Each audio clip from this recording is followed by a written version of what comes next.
On this episode of the Catholic Echo podcast from the Diocese of Youngstown, brought to you by the annual Diocesan Appeal and Cumulus Radio Youngstown, we're talking about RHODA WISE and Pilgrimages with Father John Sheridan and Collin Vogt. Find more about this episode's topic, including articles from the Catholic Echo, at www.catholicecho.org/podcast. And now the host of the Catholic Echo podcast, Dennis Biviano.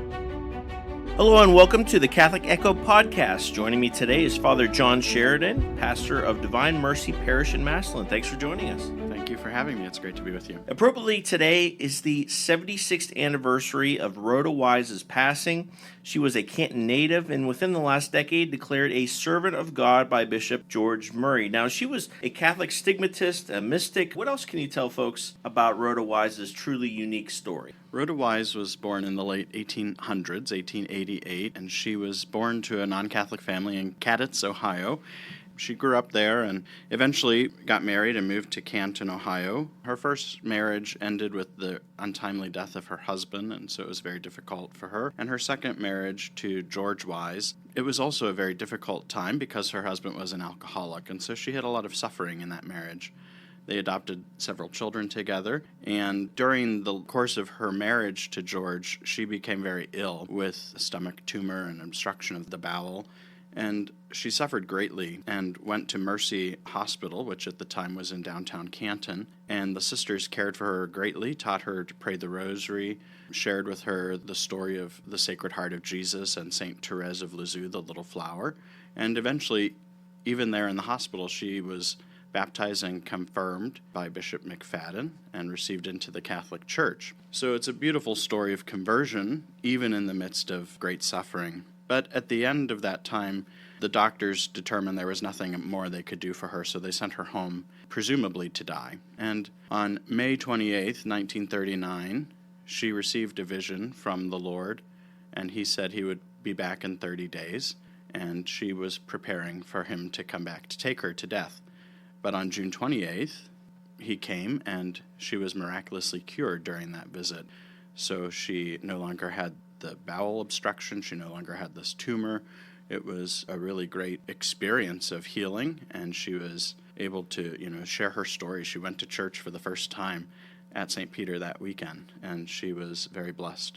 Fast forward a few years, more suffering came. She fell into a ditch, and her ankle was broken, and so she was bound up by a cast, and she couldn't walk very well. And St. Therese came and healed her from that in a visit.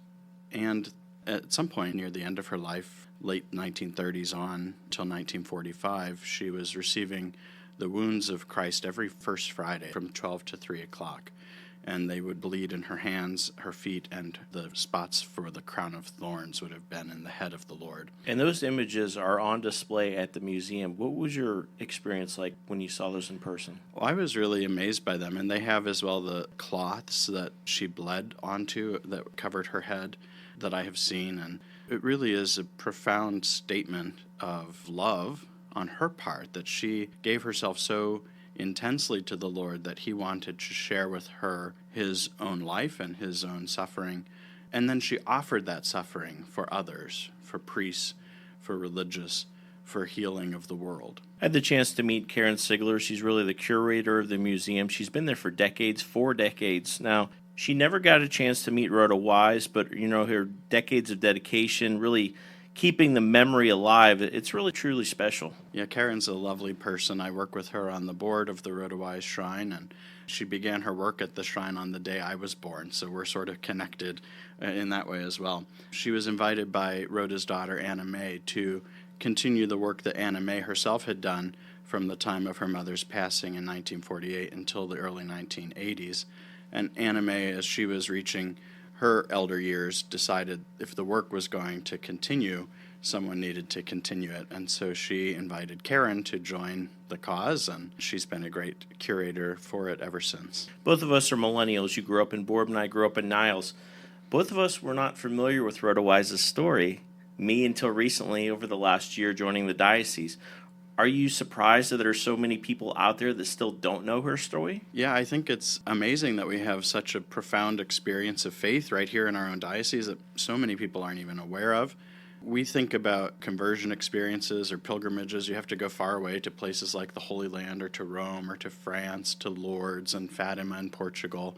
But really, we have wonderful places like the RHODA WISE Shrine right here in our own diocese that may be an hour or less away from where you live. So I really encourage people to look it up and get out there. What do you think about all the tourism in recent years there? Especially since the cause has been open in 2017, it's been just continually growing. Of course, the years of the pandemic in 2020 and 2021 put a reduction out there, of course, but since then it's grown back to the levels it was before the pandemic and even higher. So we're very blessed in that. Now, the Diocese of Youngstown has an annual Mass for RHODA's cause. Why do you think that's important to celebrate each year? It normally is on July 7th, which is today and the anniversary of her death. It helps us to continue to remember her and to pray for her cause, for the progress of the cause. But this year we had the Mass last week on June 28th, which is the anniversary of her healing, because it's better not to have it on a Sunday, so we did it that day instead. And it's great to see so many people coming together to pray for the continuation of the cause and its progress. Now, in 2018, representatives from the diocese went to Rome, met with the Congregation for the Causes of Saints, and those results presented to Pope Francis. What is the next phase of the process where RHODA WISE can go from servant of God to declared venerable? The process is a lengthy process, and it involves a lot of people to investigate the life of RHODA WISE. Currently, the acts that were presented in Rome in 2018 are being reviewed by the Dicastery for the Congregation of the Saints, and they're being sort of summarized, you might say, into what is called the positio, or the position statement, which is sort of a summary of the life and the heroic virtue of RHODA WISE, and that will be presented upon its conclusion to the Dicastery and then to the Pope. And if the Pope agrees that there is heroic virtue in the life of RHODA WISE, then he would be the one to declare her venerable. Father Sheridan, thanks so much for your time. Keep it here on the Catholic Echo podcast. I'll share more from my visit to the RHODA WISE house in Grotto, including an interview with RHODA's granddaughter, Darlene Zastani, and how she continued to live her faith and keep her grandmother's memory alive for generations to come. The Catholic Echo podcast will inform and entertain the faithful of the diocese by covering various topics that are relevant in the Church today. Bishop David J. Bonner begins the podcast with your host, Dennis Biviano, on the topic of the day, and then you'll hear from others with expertise on that topic. You can listen to the Catholic Echo podcast on WHOT-FM 101, WYFM-FM 102.9, WQXK-FM 105.1 on Sundays at 6:30 a.m., or catch it online by going to www.catholicecho.org/podcast. The Catholic Echo podcast is produced by the Communications Department of the Diocese of Youngstown. Wondering what happened to timely Catholic news in the Diocese of Youngstown? It's at catholicecho.org. There you'll find recent stories about Catholic life in all 6 counties of the Diocese of Youngstown, plus recent videos, podcasts, and even national and global news. You'll find it all at catholicecho.org. Sign up for the email newsletter while you're there to have Catholic news delivered to your inbox. This was Grandma's bedroom, and this is where our Lord appeared to her and St. Therese. Darlene Zastani says her grandmother, RHODA WISE, has always provided the inspiration needed to live a life closer to God. She grew up in this 25th Street Northeast home with her mom, Anna May, and a short time with RHODA. Her grandfather built this altar, and the room has been preserved since her grandmother's passing in 1948. Zastani says she can still remember busloads of Catholics coming to visit her grandmother's home at the age of 8. Those visits continue to this day. To know that all these people have something to truly believe in their hearts, Jesus was here. That is something I will never forget. RHODA Greer was born in Cadiz, Ohio on February 22, 1888, the 6th of 8 children. She and her husband George Wise had adopted 2 daughters, one who died during infancy. Wise was plagued by health issues in her 60 years on earth. In 1939, she was diagnosed with incurable stomach cancer and sent home to live out the rest of her days. Later that year, her life would change forever when she witnessed an apparition of Jesus, saying he would come again to see her with St. Therese the following month. Wise survived and miraculously was cured of her stomach cancer. The more Rhoda's suffering increased, the closer she became to St. Therese. Karen Sigler has been the director of the Rhoda Wise House for the past 41 years, writing her biography in 2000. She says Wise's message continues to resonate with Catholics of all ages, 76 years after her death. There's so many people suffering, and her example of willingly accepting that and her love for the cross is not something to thwart you, but to make your spiritual life thrive is an important message today. Wise would report seeing more than 24 apparitions of the Lord and St. Therese from 1939 to 1948. Just 6 years later, Wise suffered a stroke and passed away on July 7, 1948. Her cause was studied for decades, and in 2003, the Grotto of the Sacred Heart and Little Flower was constructed in her honor. In 2018, Bishop George Murray, along with several representatives of the Diocese of Youngstown, went to Rome to present evidence of her heroic virtue to the Congregation for the Causes of Saints. Postulator Valentina Curler-Gioni is overseeing the Roman phase of the investigation into whether Wise will take the next step towards her canonization and be declared venerable. She's a source for us of hope in suffering because she never gave up. Diocese of Youngstown Bishop David Bonner says Wise's cause for canonization is unfolding right before our eyes, and it's bigger than all of us. Biggest role in this is God's grace and the Holy Spirit, but there's a whole canonical process that is unfolding through Rome, and there's really no way of saying when or even if, because this is something that we surrender to the Church. Dear Jesus, I love you. For Zastani, it would mean the world to her to have Rhoda Wise recognized as venerable, blessed, then canonized a saint. It would touch my soul all the way through, and my heart. Now, Rhoda Wise has also been associated with the healing of EWTN pioneer Mother Angelica, who was born Rita Rizzo in Canton. Mother Angelica did visit the museum in the 80s. I asked Karen Sigler about that experience meeting her. Rhoda was a spiritual mother to her.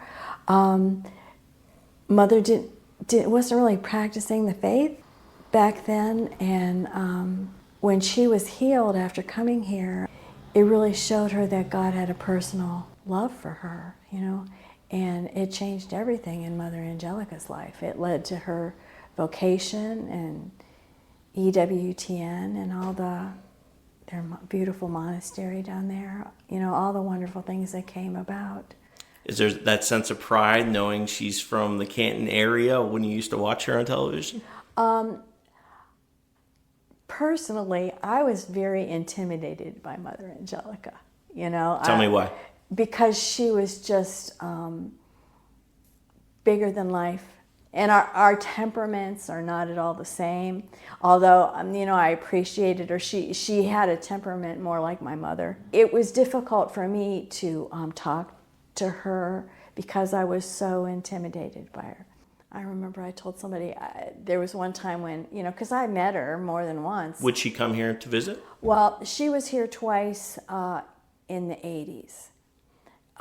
She did several stories about Rhoda that there were little blips on. The 5th anniversary celebration of the network, they told Rhoda's story and how she, this all affected Mother.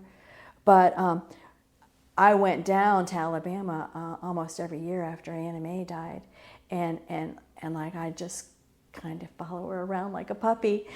I'm sure I really probably irritated her, but yeah, she was bigger than life to me. And what does that say that she never lost that connection to Rhoda Wise? All those years later, coming back here. in telling her story, there's 2 biographies, and she always made sure that Rhoda's story was in there because it was so important to her life. Yeah. Karen Sigler, thank you so much. I appreciate your time. I am very happy to talk to you. Coming up next on the Catholic Echo podcast, Echo Magazine Editor-in-Chief Katie Wagner speaks to staff writer Collin Vogt on pilgrimages. Keep it here, much more to come. Did you know that the Catholic Echo magazine is delivered 10 times per year to 52,000 Catholic households in northeastern Ohio? That's more than 150,000 people. And the Catholic Echo website, catholicecho.org, has been averaging 30,000 views per month since it launched in February 2023. Advertise your business, special event, or service with the Catholic Echo in print or online. Email catholicecho@youngstowndiocese.org. Advertising discounts are available for Catholic institutions as well as for businesses that commit to 5 or 10 issues in a year. Email catholicecho@youngstowndiocese.org or visit the advertising tab at catholicecho.org for more information. The Catholic Echo is the media arm of the Catholic Diocese of Youngstown, and it seeks to inform and entertain Catholics in our 6-county diocese by forging stronger connections to our parish communities and highlighting the many blessings of Catholic life in our region. If you have a story idea for the Catholic Echo magazine, podcast, or website, send an email to catholicecho@youngstowndiocese.org. We'd love to hear your ideas.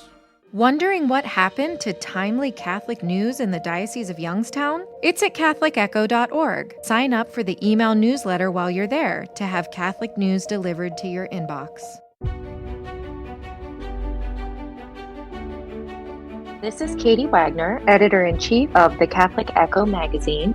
I'm here with my staff writer, Collin Vogt, who recently wrote a story for our June-July issue of the Echo on pilgrimages within a drive. Thank you for being here with us, Collin. Thank you, Katie. It's my pleasure. So we wanted to talk a little bit about what you discovered when you were writing this story. You had so many pilgrimages that you discovered through this process that we actually weren't even able to fit all of them in print. So there were some in print, and then we had some extra ones that went online. One of the things that I found most interesting about this story is one of the points that you made in the very beginning, and that's that you don't have to go very far to even go on a pilgrimage. And I think that folks often think, they need to purchase a plane ticket and, go do the Camino or, go to Rome or something like that in order for it to be called a pilgrimage.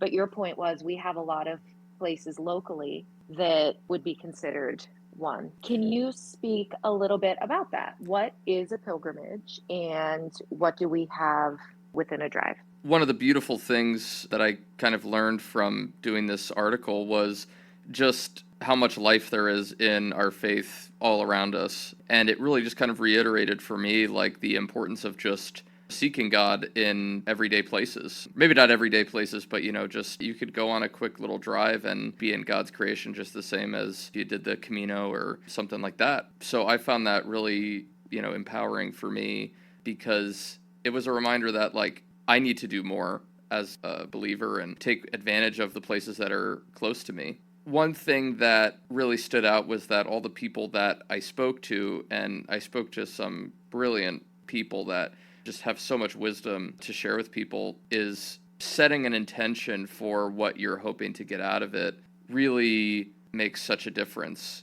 And I think what that is just by setting an intention, you're asking God to show you what he wants you to learn, and you're kind of opening yourself up to that opportunity. So just by saying, I really want to get some peace, I really want to get my prayer life back on track, I really want to learn something that I didn't know before, opens you up to seeing God in that way, because he's all around us and he's waiting for a chance to grow in a relationship with us. There's so many opportunities and it's such a wonderful thing. Absolutely. I think that's a really great point too. So can you speak a little bit about the individual places that you found? I know some are actually within the diocese and others are just outside of it, but what were some of the ones that really stick out to you, and was there anything that surprised you when you were going through this process? What surprised me was that every place is very unique, and every kind of location has sort of a niche that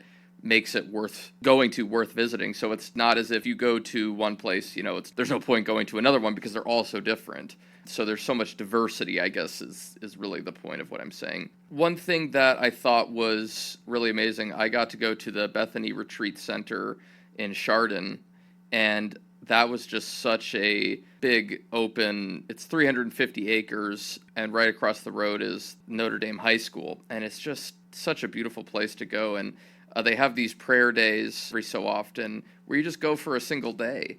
You go, and I think they open at about 8:30 or 9, and they start with a prayer, and then you come back for lunch, and then you go back out and do whatever you want for a while, and then you go home. But it's that intentionality about being there that sets it apart. And that's what's so beneficial about it, is just, I'm taking a day to be with God, to just look for him in the everyday places. So that was one that I just thought was wonderful, and of course I did get the chance to go there. Another one that I thought was really amazing was St. Anthony's Chapel in Pittsburgh, which has the second largest collection of saintly relics in the world outside of the Vatican, with over 5,000 relics, including some pretty amazing ones. For example, they have a molar from St. Anthony himself, which is pretty amazing. So that is just such an amazing place to go, and it connects you with the history, and that's what I'm saying. So for Bethany Retreat Center, it's more about that experience of God in nature. You go to St. Anthony's Chapel, and you have an opportunity to experience the history of the church, the lives of the saints.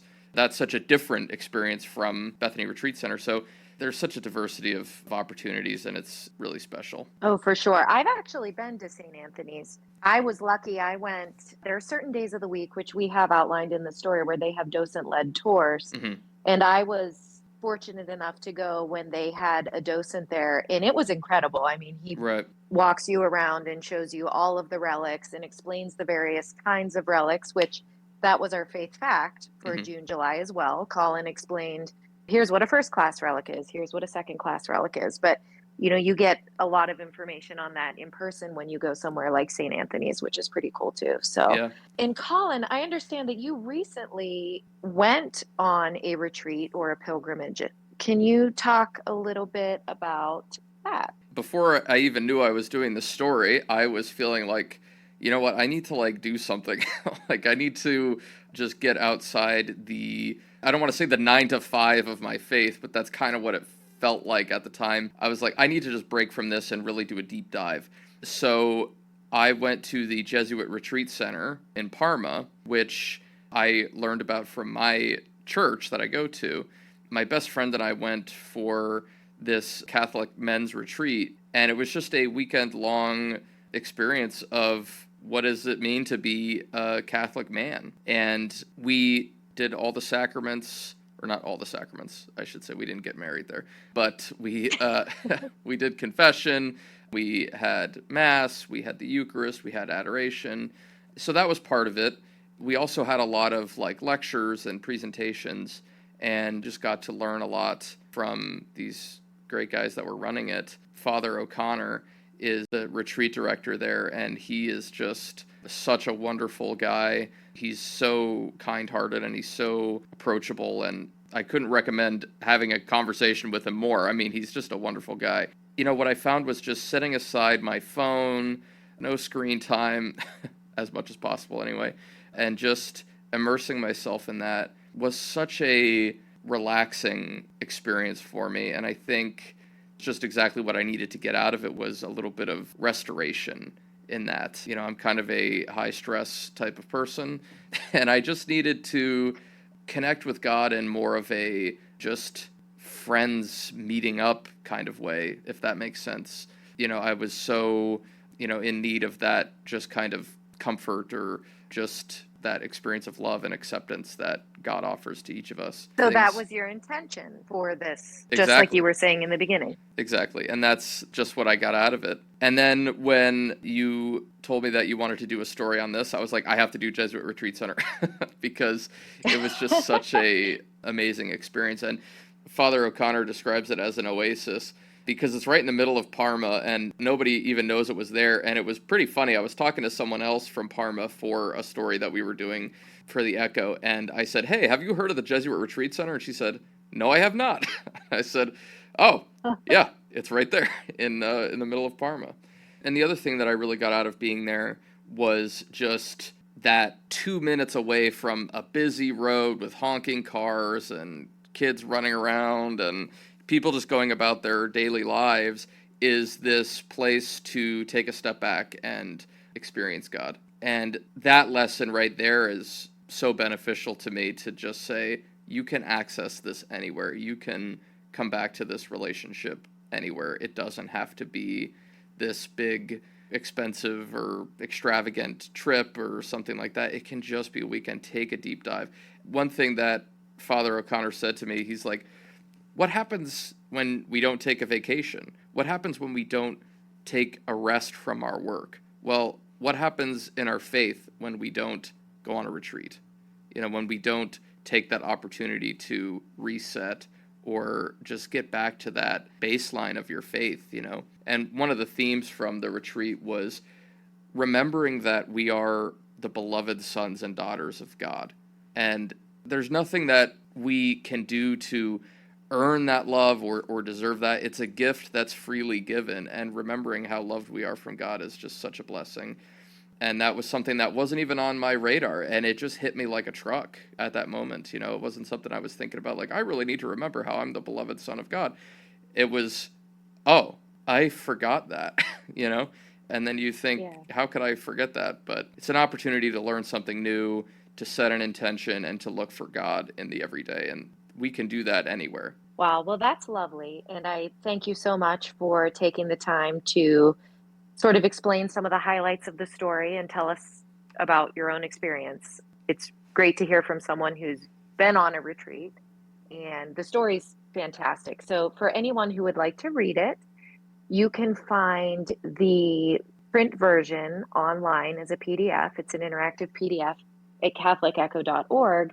But if you look for the online version of the story that we have posted there, there's even more additional content because, like Collin said, there's just so much in our diocese and just outside of our diocese that we have available to folks who'd like to go on a pilgrimage or a retreat. So thank you so much, Collin. I greatly appreciate your time. Thank you, and Katie. Thank you for listening.